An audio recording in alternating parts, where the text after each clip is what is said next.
बाबा गरीब माणसे तो गरीब माणसे मी गरमाचू काय करतो रूम सापडत नाही मला हा वायबार धरला ना हा मी गरमा एवढी गो मला रूम सापडत नाही मी कोणता रूम मग बसवलो तू असं आणि गरीब माणसे थारीक लिहिलं म्हणे योगेश भाऊ हा भूदंड लागेल बरं तुमले मला अख्खं घर फिरायचं तुम्ही अरे विठ्ठल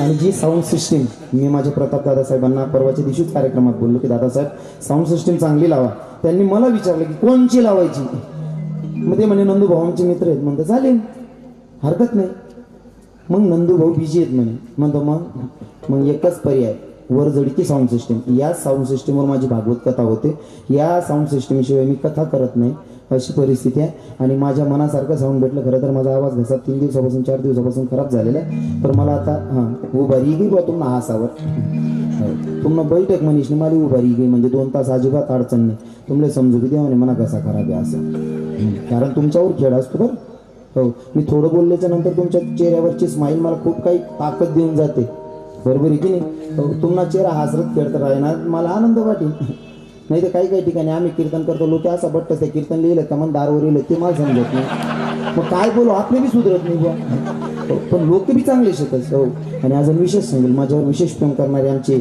जवकिड्याचे सर सचिन सर पण आलेले आहेत थँक्स सर धन्यवाद आणि त्यांचे सगळे मित्रपरिवार विठ्ठल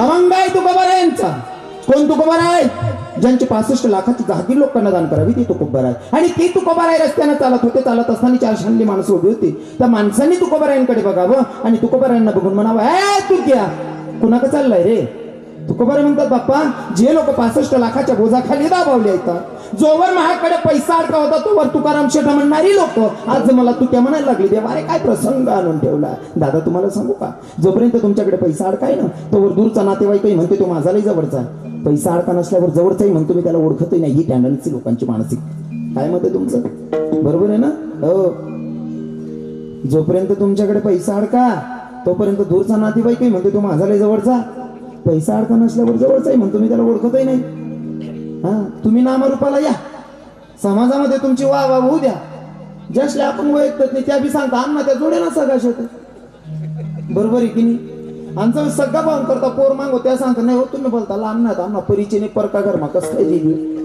कवय जवळ गरिबी असत हा आणि पैसा अडका येऊ द्या 3री पिढी नाका नको संबंध होणार तरी त्या कोरीकारी नातं काढता आपण जोड्या ना शेत आज सांगतात लोक बरोबर आहे ना हो ही लोकांची टेंडन्सी आहे जोपर्यंत तुमच्याकडे पैसा अडकाय तोवर दूरचा नातेवाईक म्हणतो तो माझा लई जवळचा आहे पैसा अडका संपल्याच्या नंतर जवळचाही म्हणतो मी त्याला ओळखतही नाही महाराज ही लोकांची मानसिकता तुकोबाराय म्हणत होते 65 लाखाची जहागीर ज्यांच्यावर खर्च केली जे लोक मला तुकाराम शेठ म्हणत होती तुकाराम शेठ म्हणणारी लोक मला तुक्या म्हणायला लागले देवा काय प्रसंग आणून ठेवला बरं ठीक आहे समाजाशी मला घेणं देणं नाही देवा मला तुझी भेट घ्यायची तुझं दर्शन घ्यायचं म्हणजे तुकोबराय चालते झाली महाराज पुन्हा बारकी पोरं उभी होती त्या पोरांनी तुकोबरायांकडे बघावं तुकोबरायांना बघून म्हणा बाई तू क्या अरे कुणाका चालला तुकोबराय म्हणतो शहाणली माणसं जाऊ दे रे ते बारकी पोरही तू क्या म्हणायला लागली देवा काय प्रसंग आणून ठेवला बरं ठीक आहे समाजाशी मला घेणं देणं नाही देवा मला तुझी भेट घ्यायची तुझं दर्शन घ्यायचंय चालते झाले माझे तुकोबराय चालतात मागून पत्नीने आवाज दिला पत्नी सांगते धनी चालल्यात कुठं म्हणलं चाललो आता भंडाऱ्या डोंगरावर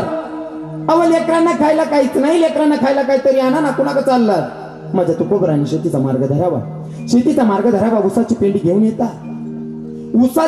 घेऊन येता पुन्हा बारकी पोरं रस्त्यात उभी होती त्या पोरांनी तुकोबरांकडनं ऊस मागत यावे ऐका ना दादा माझ्या तुकोबरांकडनं त्या लेकरांनी ऊस मागावेत आणि माझ्या तुकोबरांनी त्या लेकरांना ऊस दान करावेत हो हे असे उदार अंतकरणाचे संत असतात स्वतःची लेकरं उपवाशी पोटी मरत होती दुसऱ्याच्या लेकरांना ऊस दान करत होते ही मानसिकता असते बरं का चांगल्या लोकांची बरोबर आहे ना दुसऱ्याच्या लेकरांना उजदान करतात आणि स्वतःची लेकरं उपवाशी पोटी मारतात काय अंतकरण असेल त्यांचं म्हणून सांगतात आपला आत्मा जर उष्ण एक टिपर राहू द्या तुम्हाला बी पोरगाल संख्या येऊ द्या तुम्हाला पोरगान संख्या पाहू ना पोऱ्याला बी संख्या पळत येऊ द्या तुम्ही उष्णा 2 टिपरा करशाल कसं वाटत होईल तुम्हाला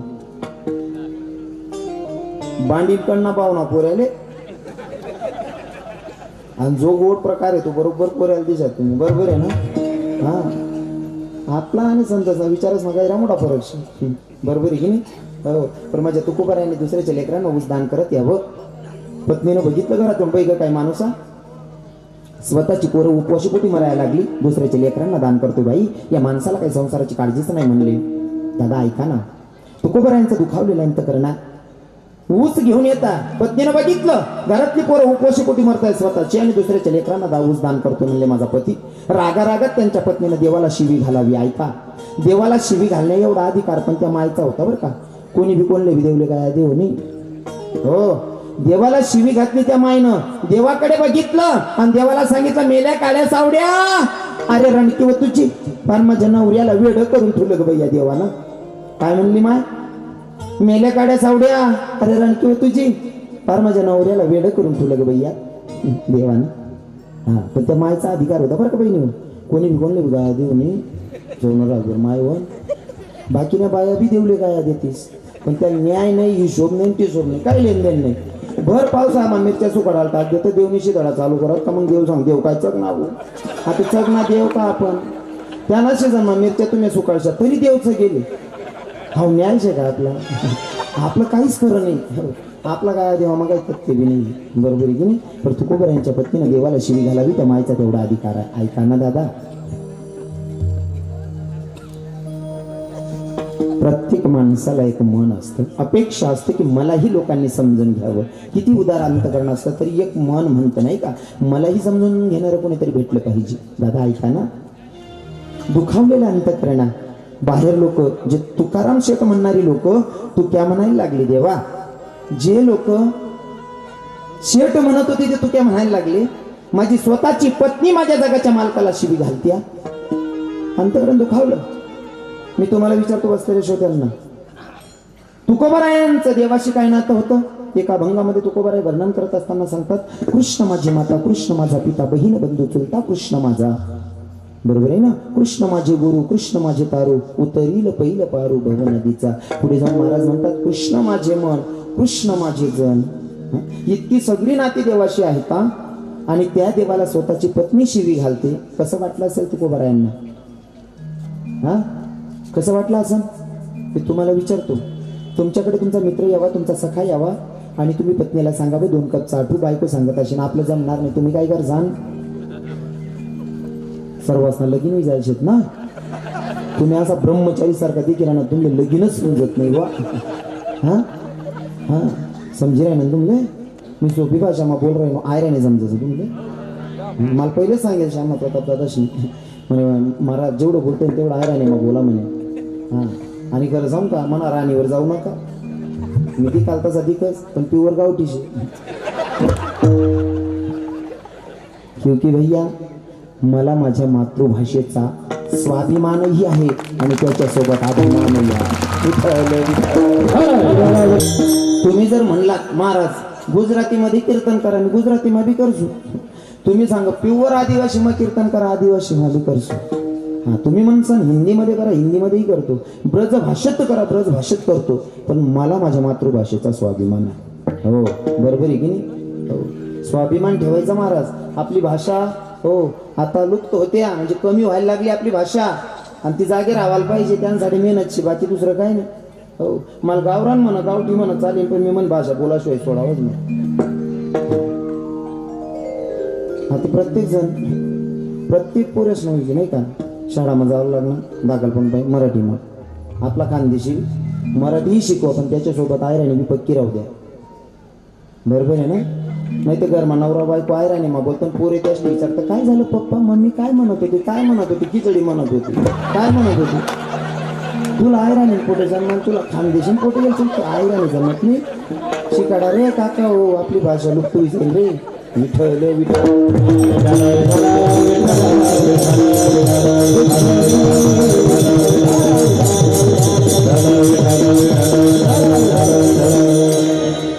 ऐका ना, माझा तुम्हाला क्वेश्चन होता. तुमच्याकडे तुमचा आवडता व्यक्ती यावा मित्र यावा सखा यावा पत्नीला सांगावं 2 कप चाटू. बायको सांगत असेल आपलं जमणार नाही, तुम्ही काय करसान?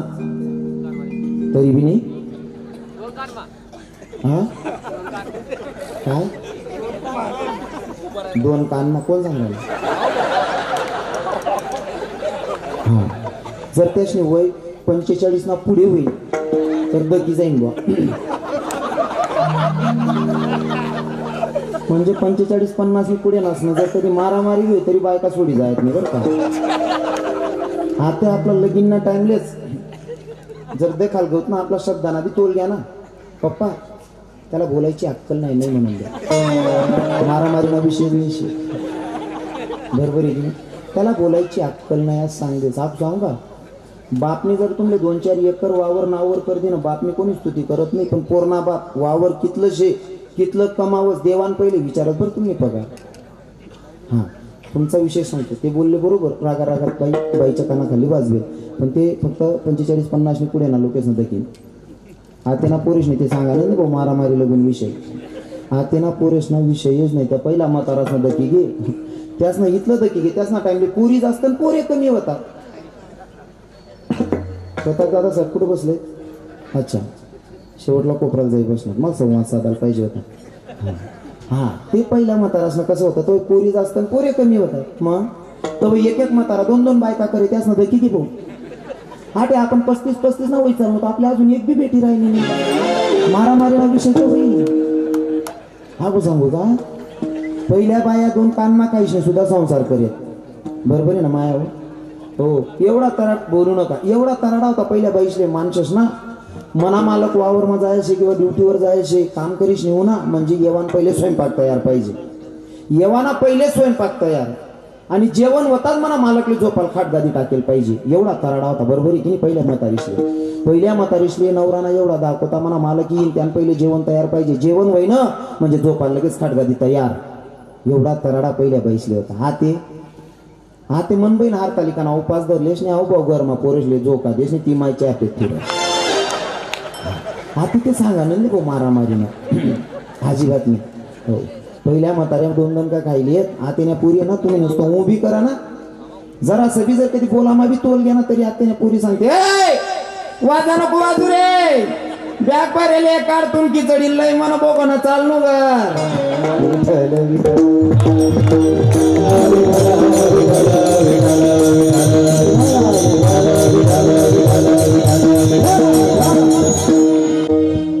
नाचता नाचता देवाचा गडला पितांबर.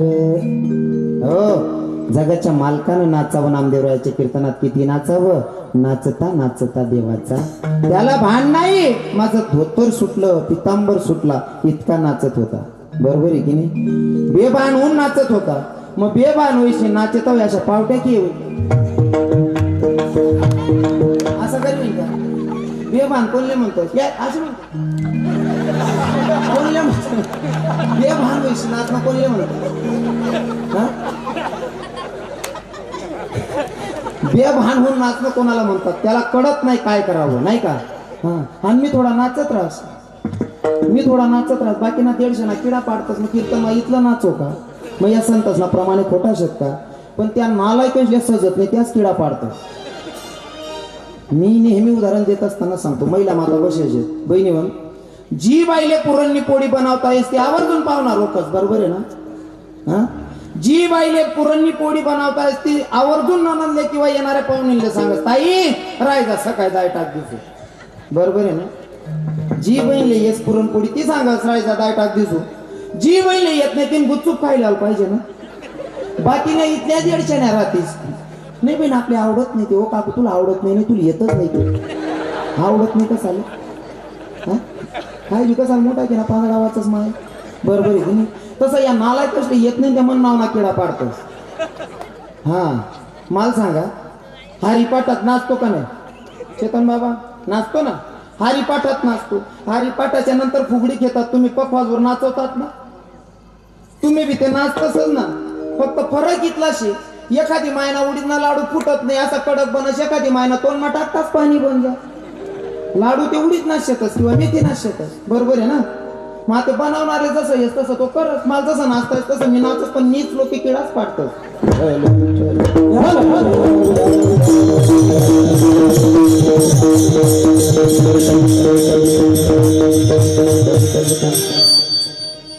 आणि आपण सांगू का त्या भुकणारा कुत्रा समोर येतच बी नाही. मांगी भुकतस त्या आणि खानदानी कुत्रा तोरा समोर भुकस मागे ते गणच भुकणारा वाटस. हा अजून सांगू का त्यांनी एवढी बदनामी केली पण नेमकं उलट झालं सांगू तुम्हाला. फक्त देवावरचा विश्वास नाही जाऊ द्यायचा. अरे जितनी दुनिया मजाक उड़ाती है उतनी ही तकदीर जगमगाती है. जितनी दुनिया मजाक उड़ाती है उतनी ही तकदीर जगमगाती है. जब करम मेरे कन्हैया का हो तो जिंदगी पल में बदल जाती है.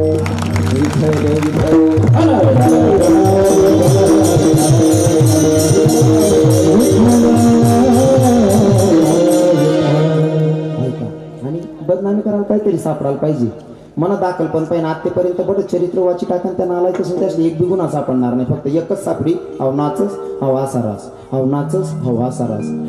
पहिले तर आसारास आई सांगणारा पक्कान पक्का महाराष्ट्र सोडून कुठे जाईल नाही. कारण डाबराले समुद्र समजतस काही काही जटन तटे राहायची नाही. अरे या ना बाहेर समुद्र वेगळा शिराई पागलच हो. जे महाराज लोक वृंदावन मध्ये फिरून आलेत ना ते आपल्याला कोणी दोष देणार नाही. या डाबरा मानार जे तशा डबका माना. या डबकाल समुद्र म्हणणार बाहेर निघेल नहीं ना. हाँ जब वृंदावन जाओगे ना वहां पे औरत हो या आदमी हो, लड़की हो या लड़का हो, भाई कन्हैया के सामने जाके कन्हैया की बीवी बन के नाचना पड़ता है. इसे कहते हैं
भगवान की भक्ती. हा साध्या साध्या प्रमाणात आपण देवाच्या समोर हाजरी लावणं म्हणजे भगवंताची सेवा करणं. आणि देव त्याच भक्तांवर कृपा करतो जे त्याच्या समोर जाऊन. शबरी मातानं एवढे ग्रंथ नाही पाठ केले बरं का. शबरी मातेनं ग्रंथ पाठ नाही म्हणजे ग्रंथ पाठ करणारे चुकीचे आहेत असं मी म्हणणार नाही. माझा एवढा अधिकार पण नाही. अभ्यासू आहेत बिचारे आणि खरे अभ्यासू कळत बी नाही याला प्रश्न. पण ज्या अर्धा पुरा हांडा आहेत ना त्याच डगडग आलतास. बरं जाऊ दे बाकीचं काही सांगत नाही. अजून भरपूर वेळ आहे आपल्याकडे. 9:30 राहणार 1 तास होईना. अजून 1 तास बाकीचे. अजून 1 तास मध्ये गणच गोमालसो.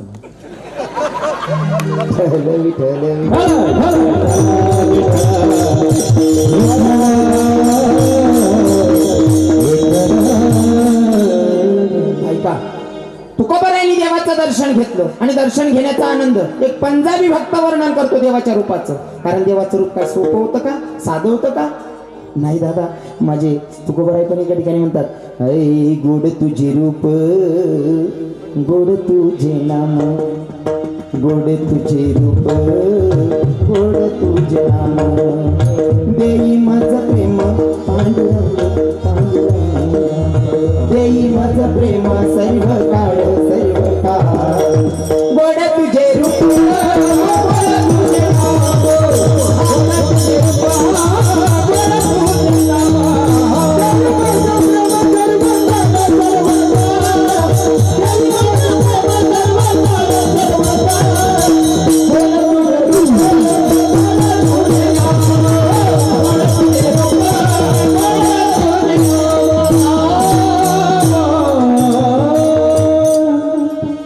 देवाच्या रूपाचं वर्णन बर का तुकोबाराय करतात. अजून सांगू का?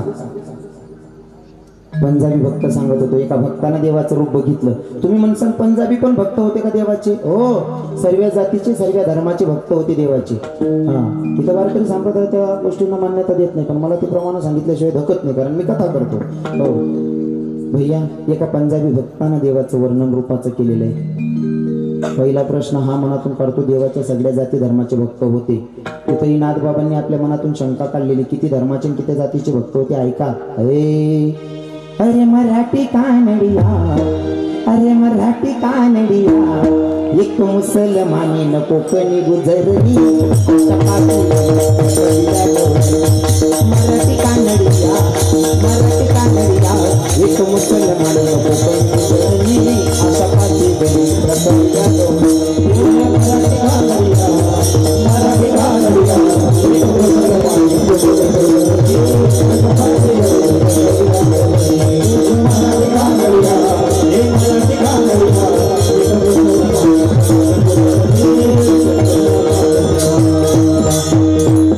नादबाबा गौडनमध्ये वर्णन करतात किती धर्माच्या. मराठी कानडिया, हो मराठी कानडिया, एक मुसलमानी कोकणी गुजरणी, आशा पाची जणी कविला गौडन. मग पंजाबी भक्तांना देवाचं रूप बघितलं, देवाचं रूपाचं वर्णन करतोय का. हे पिडना सोना तेनो, हो पिडना प्यारा तेनो, रबुने बनावा जी कर देख तारवा, हो पिडना सोना तेनो, हो पिडना प्यारा तेनो, रबुने बनावा जी कर देख तारवा. ओ दिल विच शीशे जो बसाया, दिल विच शीशे जो बसाया, जी कर देखता रवा, वो कितना सोना तेनो रब ने बनाया, वो कितना प्यारा तेनो रब ने बनावा, जी कर देखता रवा. देवाच्या रूपाचं वर्णन भक्त करतात बरं. हो, आणि देवाचं रूपच तसं आहे. गोपिकांना देवाला बघितलं, कृष्ण भगवंताला, आणि बघितल्याच्या नंतर काय सांगत होत्या. हे हो ते निवेदी आले मन, ते निवेदी आले मन, ते निवेदी मन, पाहिला पाहिला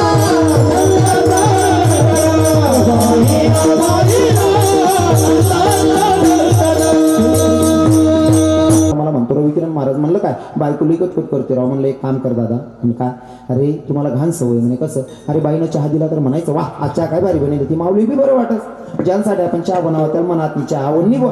बरोबर आहे की नाही. बाईनं दोन शब्द प्रेमना बोलेल मग तीच बिचारीच ना माऊलीच ना लगेच मन बरंच सांगते वा चहा काय भारी बनेल.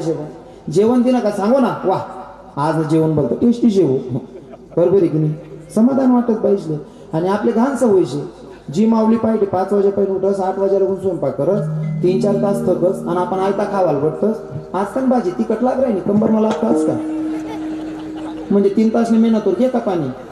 हा त्या माऊल्या समजदार आहेत. म्हणजे समजेल मन सर करा एक बुका मोकं करत. हा पायटे उठी. हा पण ते पहिल्या म्हातारीशले सांगायला चालेल बाबा पायटे 5 वाजायला उठीस नाही 8 वाजायला कोण राहतेस म्हणून असं नाही का. आता जर म्हणणं होणं बिचाऱ्या माऊली सुद्धा या करत जावा. बिचाऱ्या माऊल्या एवढ्या पाय ठामा सकाळ मग 9 वाजायला उठेन 1 वाजायला तुम्ही जेवायला देते. बरोबर आहे. आता असंच सांगलं पुढे.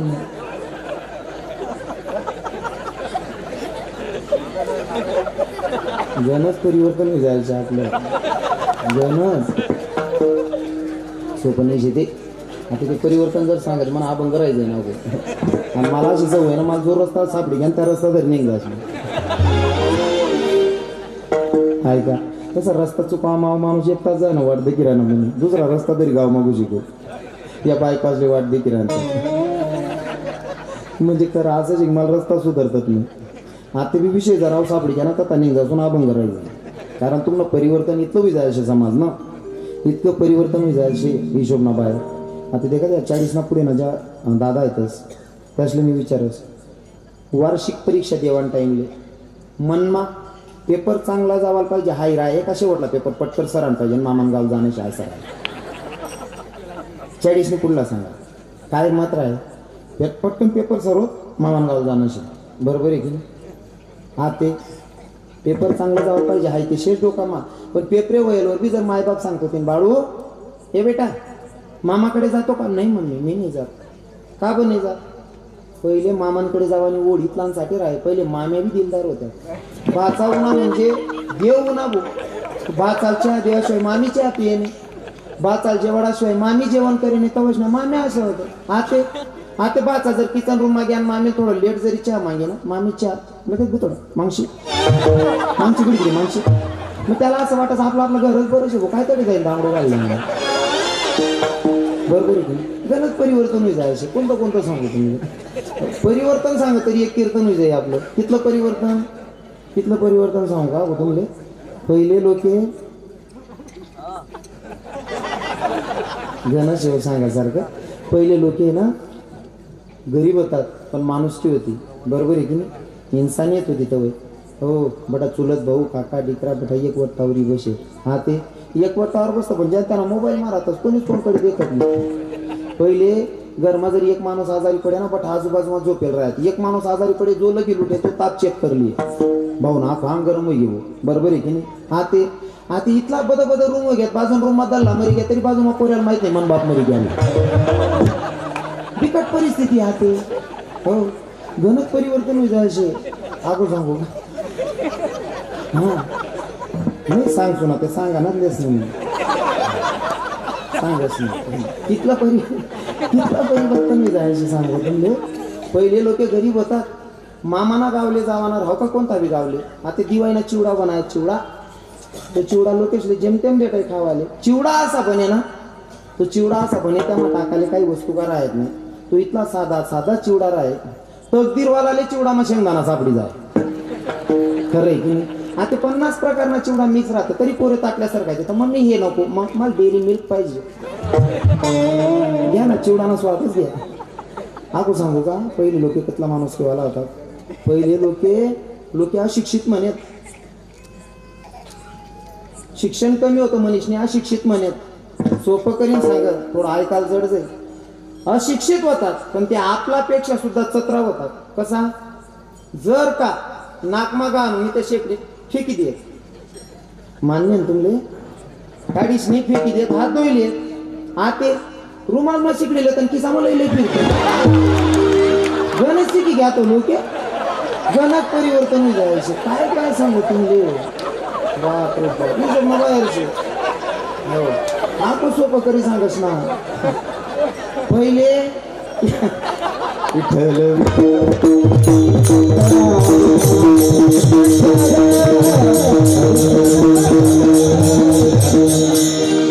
आपण सांगू का पहिले या जुना लोकश्री विचारा म्हातारा असल्या आजीश्री विचारा पहिली पद्धत बरं का घरे जुना होतात हो घरे दाखल होतात पण मन इथलं मोठं होतं ना खावाला टाईमवर भेटेने पण चुलत भाऊ ना पोऱ्या जर उन्हा ना तरी सुद्धा काका बसाले बट रे भाऊ खाय रे 2 घास खा रे बरोबर आहे की नाही हा जीवाडा होता आणि पहिले लोके साधा होतात शिक्षण कमी होतं पण घरमा खायत आणि बाहेर दिशाला जाय बरोबर आहे बहिणी घरमा खायत आणि बहिर दिशाले बाहेर जाय हाते धाबासवर खाय येत घरमा इश नाही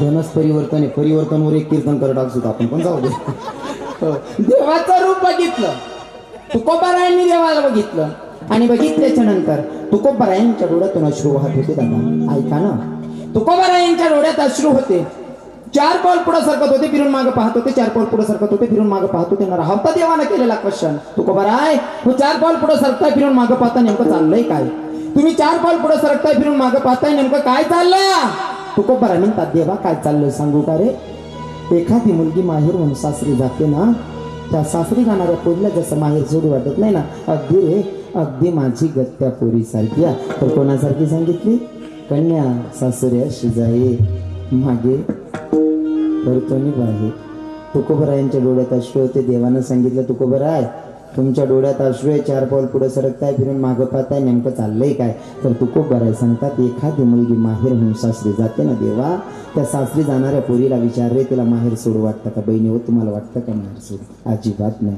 तुकोबराय तुला सोडताना मला तेच दुःख होतं एखाद्या पोरगीला माहेर सोडताना होतं बरं भूतलावर एवढी नाती येतात तर तुकोबराय निवडत असताना कन्याच सांगतायत कन्या असं काय विशेष होत नाही दादा मुलगीला का माहेर सोडू वाटत नाही आणि किती प्रेम आहे अजून सांगू का माहेरच्या लोकांवर सर्वांवर विशेष प्रेमच असतं सर्वांवर प्रेम असतं पण विशेष प्रेम पोरीचं असेल तर तिच्या बापावर काय मत आहे विशेष प्रेम असेल तर तिच्या बापावर आणि ती मुलगी तुकोबराई इथं सांगतायत आणि आजचा प्रसंग मला वना महाराजांनी सांगितलं महाराज तुम्हाला तोच अभंग निवडायचा आणि तो अभंग का निवडला? कारण आज दोघंही मुली झालेल्या आहेत आणि जुडवा मुलींचा बारशाचं कीर्तन आहे. म्हणून मला कन्या सांगावी वाटते. ऐका ना, तू खूप बऱ्याची आरती कन्या सांगतात. कन्या काय विशेष राहत नाही, मोजून 2-5 मिनिटात पटकन तर भजन करा विठ्ठल.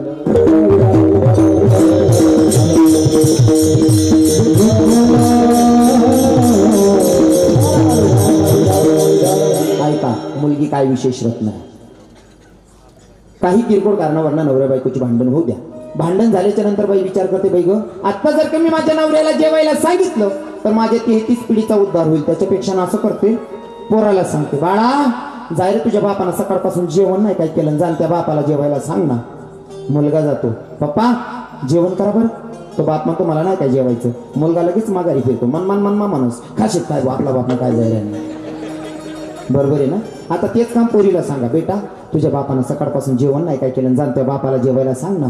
मुलगी जाते, इतकं गोड बोलते. माझ्या माऊली ज्ञानोबा राय सांगतात, 7 सनी मावड मी तुली तरी रसाळ, शब्द जैसे कल्लोळ अमृताचे. इतकं गोड बोलते. बापाच्या जवळ जाते, बापाच्या डोक्यावरनं हात फिरवते, पप्पा काय झालं हो, तुमची तब्येत बरी नाही, तुम्ही नाराज दिसायलेत पप्पा. नाही रे बेटा काय नाही. हो पप्पा सांगा ना, मी तुमची मुलगी आहे, सांगा ना पप्पा काय झालं. काय नाही रे बेटा. मग तुम्ही नाराज का होणार? काहीच नाही बाळा. मग चला बरं, उठा लवकर जेवण करा. बघा पटवायची पद्धत. चला पप्पा जेवण करा. तो बाप म्हणतो, नाही बाई मला नाही जेवायचं. पप्पा का नाही जेवायचं, का नाही जेवायचं? तो बाप म्हणतो, बेटा तू कर ना जेवण. मुलगी म्हणते, पप्पा जोपर्यंत तुम्ही जेवत नाही तोवर मीही जेवणार नाही. एवढ्या हक्कानं फक्त मुलगी सांगते, मुलगा नाही सांगत. ज्या अर्थी तू बरं कन्या सांगतात, कन्या काय विशेष रत्न आहे. कन्यांचे का वाढदिवस केले पाहिजे, कन्यांचे का बारसे केले पाहिजे? विशेष रत्न कन्या, मुलांपेक्षा मुलगी. अजून सांगू का, 200 किलोमीटर अंतरावर पोरीचं लग्न विवाह झालेला आणि 200 किलोमीटर अंतरावरनं भावाला फोन करते सकाळी, दादा पप्पांची तब्येत कशी आहे रे? का ग बाई? अरे विचार ना. त्याचं लग्न झालं असेल तर त्याच्या बायकोला विचारतो, लग्न झालं नसेल तर त्याच्या माईला विचारतो, का गाई माझ्या वडिलांची तब्येत कशी आहे? माई म्हणते, दादा तुझ्या बापानं 3 दिवसापासून जेवण नाही काय केलं, तर कालच्या दिवशी दवाखान्यात घेऊन गेली, आता सकाळी तुझ्या बापाला गोड औषधी दिल्या, नाश्ता केला, तुझा बाप झोपला. तो रिप्लाय बहिणीला फोन करतो, बहिणीला सांगतो, ताई बापाच्या खाटेजवळून दिवसाला 4 चक्कर मारतो तरी मला माहित नाही बाप आजारी या. बापाच्या खाटेजवळून दिवसाला 4 चक्कर मारतो तरी मला माहित नाही बाप आजारी या. आणि 200 किलोमीटर अंतरावरून सांगते बापाची तब्येत खराब आहे. हे ज्ञान कुठून प्राप्त केलंस? तेव्हा ती बहीण सांगते, दादा याच्यासाठी मोठा गुरु करायची गरज नाही रे, याला अंतःकरण असावं लागतं. म्हणले कसं ग ताई? दादा जेव्हा मी सकाळी चहा प्यायला बसली आणि चहा पित असताना मला अचानक ठचका आला, त्या क्षणी ओळखलं माझा बाप आजारी की माझी माय आजारी. हे फक्त मुलगी सांगते दादा, मुलगा नाही. काय मत आहे तुमचं? एवढं विशेष प्रेम मुलगी करते, एवढं विशेष प्रेम मुलगी करते, म्हणून बाप पोरीवर विशेष प्रेम करतो. आणि आपला धर्मग्रंथ, आपले धर्मशास्त्र सुद्धा असं सांगतात, पोरींवर किती प्रेम असतं आपल्या भारत देशातल्या लोकांचं. रामचरितमानसमध्ये गोड चिंतन आलेलं आहे. ज्यांनी वाचलं असेल त्यांच्या लक्षात येईल. रामचरितमानसमध्ये गोड चिंतन आलेलं आहे. स्वामी रामतीर्थ पायी प्रवास करत असताना पिंड पर्वताच्या एका उंच शिखरावर चढत होते. चढत असताना एक साधारणसा व्यक्ती त्याच्या पोरगीला घेऊन चढत होता. पोरगी कडेवर होती, खांदेवर धरायचा, कडेवर धरायचा, आणि टेकडीचा भाग होता, चढाव होता, चालत होता. स्वामी रामतीर्थ म्हणजे ब्रह्मचारी साधू धष्टपुष्ट. त्यांनी बघितलं, अरे हा अशक्त आहे, याच्याकडनं पोरगी धरली जाणार नाही. साधूंचा स्वभाव असतो दया करणं, नाही का? किती दया असते? जे का गांजले त्यासी म्हणी जो आपले तोची साधू ओळखावा, देव तेथेची जाणावा.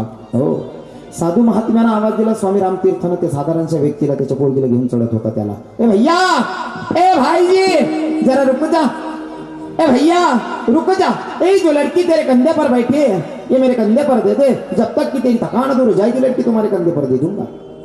त्या साधारणच्या व्यक्तीने सांगितलं, महात्माजी ये मेरी बेटी मेरे कंधे पर ही, ठीक आहे. अजून चालायला लागला. नरहावता पुन्हा आवाज दिला, ए भैया अरे थोड़ी देर के लिए लड़की मेरे कंधे पर दे दो, जब तक कि आपकी थकान दूर हो जाएगी लड़की तुम्हारे कंधे पर दे दूंगा. त्या साधारणच्या व्यक्तीने सांगितलं, महात्मा जी ये मेरी बेटी है मेरे कंधे पर ही, ठीक है. महात्मा जी सुनो ना महात्मा जी, हिंदुस्तान में किसी बाप को अपनी बेटी का बोझा नहीं हुआ। आप क्या जानोगे बेटी क्या होती है, आप तो संन्यासाला काय करणार आहे, पोरगी काय या पोरगी करण्यासाठी पोरगीचा बाप, पोरगीची माय, पोरगीचा भाऊ, पोरगीची बहीणच व्हावं लागल, तेव्हा कळतंय मुलगी काय या। विठ्ठल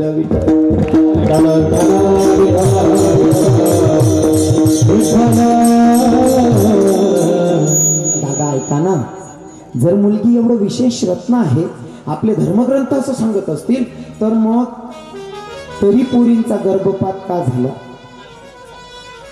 मुलगी एवढी विशेष आहे आपल्या भारत देशामध्ये, पोरींचं ओझं होत नाही असं आपले संत ग्रंथ सांगून गेले, तरी सुद्धा पोरी पोटातल्या पोटात कापल्या गेल्या। काय कारण आहे, का कापल्या गेल्या? त्याचं मागचं कारण फक्त एवढंच, मागे हुंडा वाढला होता, मागणाऱ्यांनी चव घातली म्हणून पोटातल्या पोटात पोरी मारल्या गेल्या। बरोबर आहे ना? काही लोकांना पचणार नाही, पण तुम्हाला सांगतो, पोरीच्या बापांना, पोरीच्या भावांना सांगेल, हुंडा दिलाच पाहिजे, ज्याच्या त्याच्या ऐपतीनुसार हुंडा द्यायचा। हो, या मागणाऱ्या भिकाऱ्यांनी मागायचं जास्त केलं, तेव्हापासून पोटातल्या पोटात पोरी कापल्या गेल्या। मी तर असं म्हणेल, हुंडा देणाऱ्याने देत जावं, वाटत असेल तर घेणाऱ्याला वाटू द्यावी। काय मत आहे तुमचं? बरोबर बोलतोय ना? हुंडा देणाऱ्याने देत जावं, वाटत असेल तर घेणाऱ्याला वाटू द्यावी। एक पोरगा जमून पोरगी बघायला गेला, पोरगी सुंदर होती, पोरगी आवडली, पण पोरगीला बापाला सांगतो नवरदेव पोरगा, तुमची पोरगी मला आवडली, तिच्यासोबत लग्न करेल, पण मला की नाही हुंडा पाहिजे। म्हणतो किती? तर 6 लाख रुपये। आणि पोरगा इंजिनियर होता, पोरगीचा बाप म्हणतो 6 लाख रुपये हुंडा मागतो, द्यायला काय हरकत नाही।